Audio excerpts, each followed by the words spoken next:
We're going to be in Daniel chapter 10. After the struggle of Daniel 9, 10 is going to be really easy because really 10 through 12 forms a literary unit. 10 prepares for the message of 11, and 12 is the epilogue to that message. So today the angel is just going to set the stage in chapter 10 for what's coming in the detailed and lengthy chapter 11. So let's go to chapter 10. In the third year of Cyrus, and that's surprising to me because back in chapter 1, verse 21, it says that Daniel served until the first year of Cyrus. And this is 2 years after that. Now we've got to remember that 121 is not so much a specific date as saying from the empires of Nebuchadnezzar and Neo-Babylon to the empire of Persia to Cyrus, Daniel served. And that's what it's kind of saying there. What surprised me about third year of Cyrus is that Daniel didn't go home with the exiles. He stayed in Babylon. Isn't that something? Now, he's an older man. I guess he's between 70 and 80, something like that, 70 and 90, somewhere in there, depending on how old he was when he was taken captive. But he's an elderly man, but you'd have thought of all the people he'd have gone home, wouldn't you? Well, he didn't. Now, it says the third year of Cyrus, king of Persia. That's surprising because we usually think of him as king of Babylon and date it from when he took over the Babylonian Empire and issued his decree about 538. So if it's 538, the third year would be 539 when he took over the city. It'd be about 537, 536. But with king of Persia, now he became king of Media much earlier than he became king of Babylon. So why this is here and exactly what date it means, we're not real certain. Okay? A message was revealed to Daniel, who was named Belteshazzar, which means may blank, not included in the name, protect his life. Okay? Remember, Belshazzar means may Nebo protect the king, but here it's Belteshazzar. And the message was true and one of great conflict. Now, what's going to be surprising is in chapter 10, the curtain is pulled back on history in a way we very, very seldom see it. Behind the events that happened on earth, not only is there the intercessory prayer of the saints, which we're going to see in Daniel's life, but there is the demonic opposition to God that does have an effect. And that's what the straight struggle is going to be talked about. But he understood the message and he had understanding of the vision. Well, that's surprising because back in chapter 7, 15 and 28 and chapter 8, 27, he did not understand it. Now that's why a lot of us believe that verse 1 is really a summary of the entire chapter of 10. Because it's going to say he fasted 3 weeks in verse 2. Now some say he fasted before the vision came, but it seems to me when I read this that another vision came and Daniel did not understand it. It was a vision of conflict and struggle in the spiritual realm. And then Daniel wanted to know what it meant, so he began to fast and pray for God to give him understanding, which seems to be what it's talking about here. Let's see. In verse 3 and verse 4. So, I think he fasted 3 weeks to get the interpretation. And I think verse 1 is a summary, and then verse 2 begins the specific details. It seemed to fit that to me anyway. Now, in those days, I, Daniel, had been mourning. Now, the sense of mourning here is the ideal of fasting. Sometimes you fast for sin. Sometimes you fast for problems in your life, whatever. But Daniel had been fasting for 3 weeks. Now, this is not a complete fast. You'd die. So obviously it says he hadn't tasted any tasty food, meat, or wine. So apparently he's on a water and vegetable diet. Much like the diet that he started the book off with, remember? What that tells me is that Daniel didn't stay on that vegetable diet that's mentioned in chapter 1. He kind of liked that wine and food. He's 90 years old, somewhere between 90 and wherever he was when he was taken captive. He started eating the king's food and liked it. So he went on a fast and he got off that. Now, let's see. Okay, verse 4. And on the 24th day, you know, that is an unusual thing. I don't know what's so significant about the 24th day, but in the book of Haggai and Zechariah, who deal with post-exilic times, the 24th day becomes a very important day. It's mentioned in Haggai 1:15, 2:10, 2:18, 2:20, and Zechariah 1:7. So we don't know what the significance was, but there obviously was some kind of religious significance to the 24th day. Now, this happens to be the first month. Now, what's surprising about that is Daniel fasted through Passover, which occurred in the 14th, connected with the 7 days of unleavened bread, and he fasted through the Feast of Tabernacles, which began on the 15th and went for a week. So he fasted right through both of these feast days.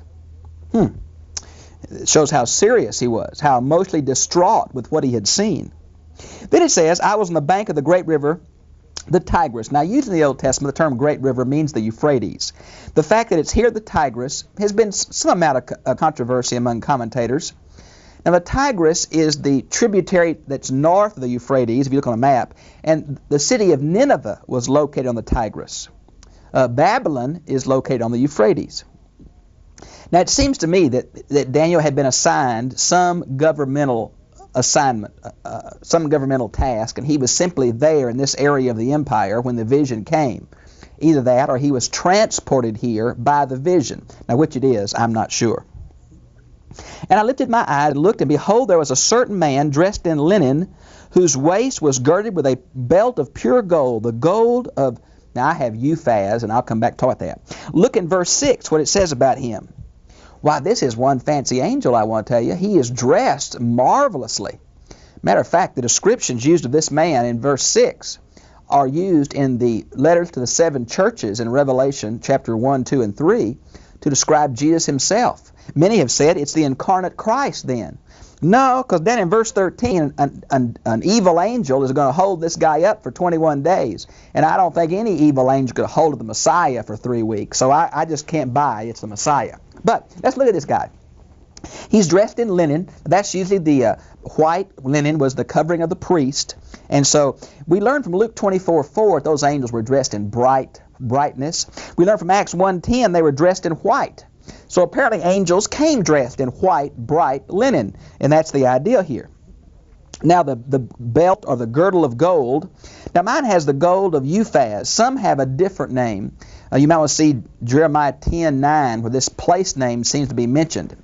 But really it can mean fine gold, refined gold. And that's how it's used in 1 Kings 10:18. And that may be a better understanding of the Hebrew word. Now, his body was like beryl. I think the New International Version has chrysolite. But we don't know about these ancient jewels and colors. They change not only from country to country, but from period to period within the same country. So most folks think it's a gold or yellowish. The guy had a great suntan. That's the idea, if you let me put it that way. He had the appearance of lightning. Woo! His eyes were like flaming torches, used of Jesus, Revelation 1:14. His arms and feet were like polished bronze. The sound of his words like the sound of a tumult. Now, some say it's the sound of waters or a sound of a crowd or a sound of animals. It means roaring. It just really a strange, powerful sound. And exactly what it is, we're not sure. Some have said, well, it must be Jesus. Some have said, no, it's Gabriel. Some said, no, it's another created angel. We don't know who it is. It's obviously a very high angel. Not an archangel, but a high angel. Now I, Daniel, alone saw the vision, while the men who were with me did not see the vision. Nevertheless, a great dread fell on them, and they ran away to hide themselves. Now, this is a lot like Acts 9:7 and Acts 22:9, where Paul describes his vision on the road to Damascus. The one with him saw the light, and they heard the sound but didn't understand the voice. Well, now these guys apparently didn't see it, but they recognized that something in the spiritual realm was happening, and they become very afraid, and they ran out of the room, left Daniel by himself. Now, so I was left alone. I saw this great vision, yet no strength was left in me, for my natural color turned to a deadly pale, and I retained no strength. These visions wiped Daniel out. Look at chapter 7, verse 28. Look at chapter 8, verse 27. Yet we'll see Revelation 1:17. The same thing happened to John on the island of Patmos. These visions were so powerful that it almost took the human life of the one viewing them. Many times an angel had to touch the prophet Zechariah in his 8 visions, chapter 1 through 6, because he was overcome with these visions. And so is Daniel, just sick to his stomach, about to die, friends, from this. Now, and I heard the sound of his words, and as soon as I heard the sound of his words, I fell on my face in deep sleep. Now, what about this deep sleep? Well, sleep is often identified with some of these strong supernatural revelations. You might well see Daniel 8:18. You might well see Jeremiah 31:26 and Zechariah 4:1, where sleep is connected with these revelations. Then behold, a hand touched me and set me trembling on my hands and knees. Now, apparently in the Hebrew, it's the idea of touching and rising. So the angel touched him. Remember, the angels apparently impart strength. The angel helped Jesus in the Garden of Gethsemane. Angel helped Elijah in 1 Kings 19:5-7. We have something of this in verses 16 and 18 of this very chapter. Daniel gets sick again. The angel has to touch him so he can keep on. And so, boy, it was really a tough job. Daniel wanted to know, but it was spiritually and physically draining on him. And the angel said to me, "O Daniel, man of high esteem." That's an honorific title. If we could put it in New Testament idioms, it might be good and faithful servant. "Understands the word I'm about to tell you, and stand upright." Daniel was still slooping down. Boy, he was about to go back on the floor. "For I have been sent to you." And when he had spoken this word to me, I stood up trembling. Then he said to me, "Do not be afraid, Daniel. From the first day that you set your heart on understanding this, and on humbling yourself before your God, your words were heard, and I have come in response to your words." Now look at this. God heard Daniel's prayer for understanding and dispatched this angel. But it's taken this angel 21 days to get to Daniel. Now remember earlier in Daniel I talked about where it said, and Gabriel flew to Daniel, and the Hebrew could be interpreted that he was very tired. Gabriel was from flying so far. Well, maybe heaven's a long way from here, and angels, it's tiring for the angels to get here. I don't know. There's a 21-day gap. The next verse says the reason for the 21-day gap is, an angel of the nation of Persia withstood this messenger angel for God for 21 days. My goodness. Do you mean tell me that there is something in the spiritual conflict that can still thwart God's will for a long time? Now think what I'm saying. Sometimes answered prayer or unanswered prayer, as we see it in the sense of not immediately happening that we can tell. Maybe it's not just God's wills involved, but maybe God has limited himself not only to the prayers of his children, but to the spiritual warfare that is ongoing in the angelic realm. Friend, this angelic warfare is a very interesting thing. The fall of man is preceded by the fall of the angels. We see something of this warfare in the New Testament passages that deal with principalities and powers, that deal with spiritual warfare like Ephesians 6:10 and following. There is a supernatural struggle going on with men's lives and history in the balance. Now I know that's astonishing, and it's not mentioned many places at all in the Bible. It is here. Now, notice what's happening. The hand, I jumped. All right. "But the prince of the kingdom of Persia." Now this seems to be an angel, because we're going to mention Michael, and he's going to be the angel for the people of God. Now because the messenger angel from God, this very powerful, strong, beautifully dressed messenger, is opposed by another angel, obviously the angel of Persia must be a demonic angel. Now does that mean that there are angels for every nation? Well, there are two places I want to show you this. If you have a copy of the Septuagint in English, if you'll turn to Deuteronomy 32:9, you'll see what it talks about there. It says that the nations were divided among the number of the angels. Now the rabbis use Deuteronomy 29:26 as a proof text for angels behind human government. And some folks like to use Isaiah 24:21 as a background to this text. Now all along we have been asserting that in the book of Daniel, these empires are a representation of world government apart from God, and of them oppressing God's people. Now that seems to be true, because behind world governments, behind the news headlines, there is a spiritual war raging.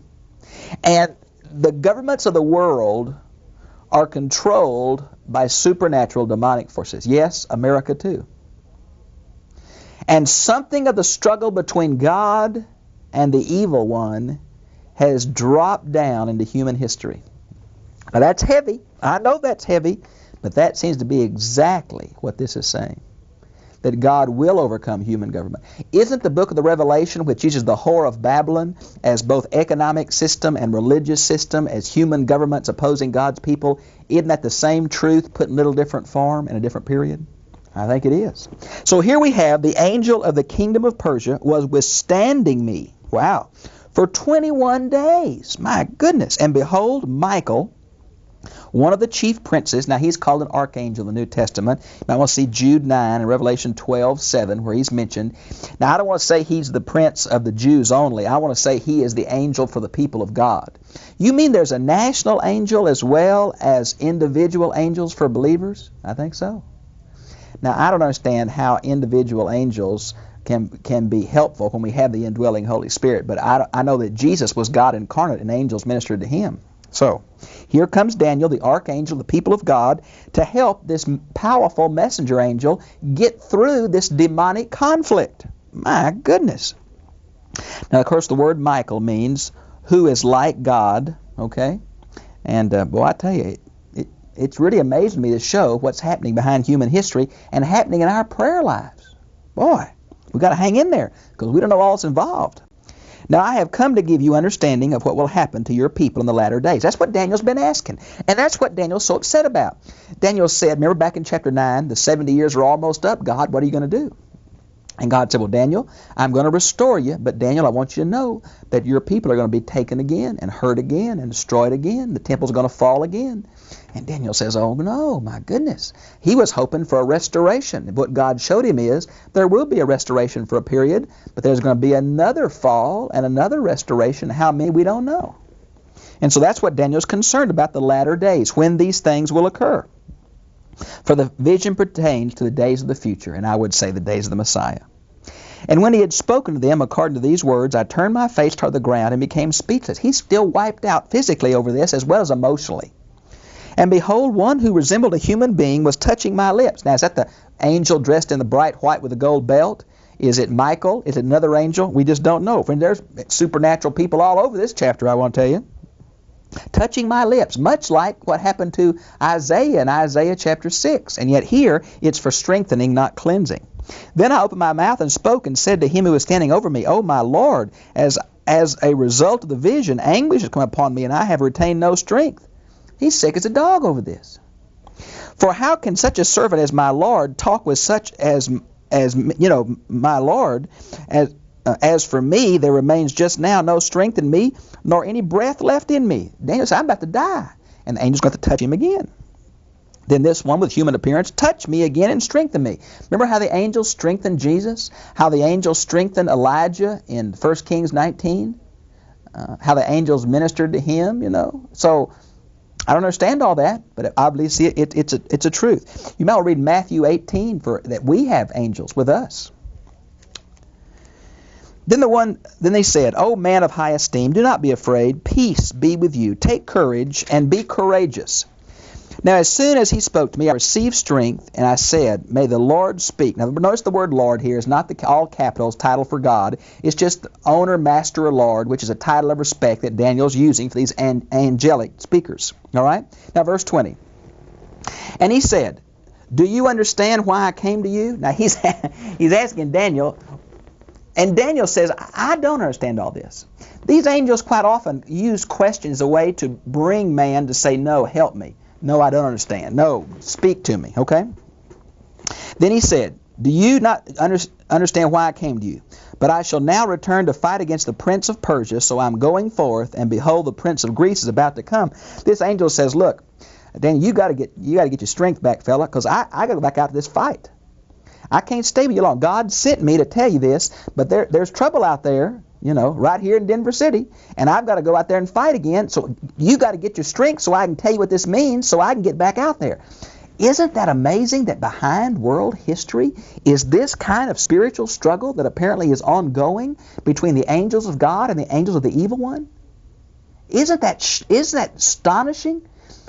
Friends, I don't believe anything just happens to God's children. I believe God's in control. But this tells me there's another factor, which means sometimes the time element is hindered by evil forces. You ever thought about that? Now, this prince of Persia is the demonic angel in charge of the nation of Persia. And the prince, literally it's Javan, Javan. Now, this is the ancient name for Greece. And chapter 11 is going to be detailed on the period of Greek history following Alexander the Great's death. Now, some have said that this shows that the prophet wrote in the Maccabean period. Well, if you're nervous about predictive prophecy, you're going to get that. But I want to tell you that there are other very specific prophecies in the Bible. Jeremiah 50 and 51, Zechariah 9, 1 through 8 are very specific prophecies. But there is nothing as specific as this in chapter 11. But I think the name Greece here shows that it's the next kingdom. Remember, we're in Daniel. We got these 4 kingdoms. The image of chapter 2. We've been interpreting different parts of that in 6, 7, 8, 9. So Greece is what's coming up. And he's apparently going to help the prince of Persia to try to thwart God's will in history. However, I will tell you what is inscribed in the writing of truth. Some have said this is God's decree of what's going to happen in history. Others have said this is the accurate record that God keeps. Psalms 139:16. I'm not sure. Now notice I'm using New American Standard. I want you to follow me. Notice in your Bible, see if it's there. In verse 21, after the word, the writing of truth, there is a parenthesis mark. And that parenthesis continues all the way through verse 1 of chapter 11. So really, verse 1 of chapter 11 should go with chapter 10. And let's look at it. Yet there is no one who stands firmly with me against these forces except Michael your prince. That's the angel who is dressed in white linen back from verse 5 and 6. He is withstanding these powers. Michael, the people of God's angel, is helping him. Now look on. And in the first year of Darius the Mede. Now who's Darius the Mede? Well, if you look back at chapter 5, verse 31, he is the guy that took the kingdom from Belshazzar that night Neo-Babylon fell. Now, there's been a big fight. Does that refer to Gobryas of Gudium, the governor, the general of Cyrus's army, who Cyrus made governor of Babylon? Is that another name for Cyrus? Because we found the word Darius can mean royal one. We're not sure. It's been a big hair pull. But notice it says, I arose to be an encouragement and a protection for him. Now, who does the I refer to and who does the him refer to? Well, it can't refer to Daniel, I don't think. It must refer to these 2 angels helping each other. And so whoever this other messenger angel is, he is inseparably linked with the ministry of Michael and vice versa. So they're helping each other. Now, what exactly that implies, I don't know. But that sets the stage for the very detailed chapter in 11. Now, I want to say to you, I've thought about this, and I can't understand all the ramifications. So let me give you some questions, and then say what I can understand. How does intercessory prayer affect not only God's will for our lives, but world history? Number 2, how do angels bring God's will or answers or promises to our lives? How are angels the intermediary of answered prayer? Is it possible for the demonic fallen angels to thwart God's will in the life of believers and apparently his people as a whole for a period of time? Now, all those seem to be yes. And if that's true, how does that relate to our prayer life? When we pray not only for what we need, but when we become intercessors for problems of the world. Friends, I want to tell you this. This chapter has pulled the curtain back and given us a rare glimpse behind history. There is more occurring than we can ever imagine. There is more on a invisible, angelic, spiritual level that's occurring in the history of the earth than we ever dreamed possible. And you know what that says to me? Bob, be persistent in prayer, friends. Something may be holding that up. That's just not God's will that's the problem. There may be active demonic forces trying to stop what you're praying for. And if we're praying in the will of God, as Daniel obviously was, there still may be a problem. So it says, hang in there in prayer and recognize there's more happening than the simplistic answers we usually give either on the level of history or on the level of theology. Wow.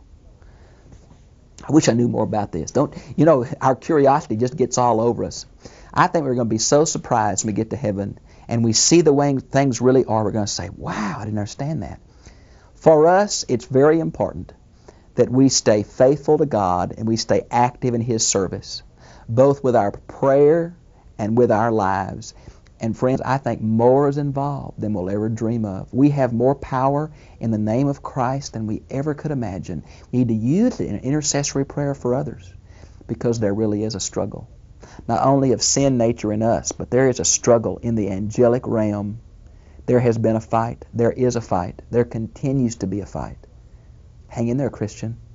We may not understand it all, but something's happened. Look at the prologue to Job. Isn't that the whole setting of the problems that Job faced was something that was occurring on the angelic level between God and this angel? Well, think about it. This little book that I mentioned before called Old Testament Theology by A.B. Davidson would be a real good book to follow up on some of this theology, especially about Satan and the fallen angels and that kind of thing. I've really enjoyed being with you. I'll see you again, same time, same place next week. God bless you. Keep praying.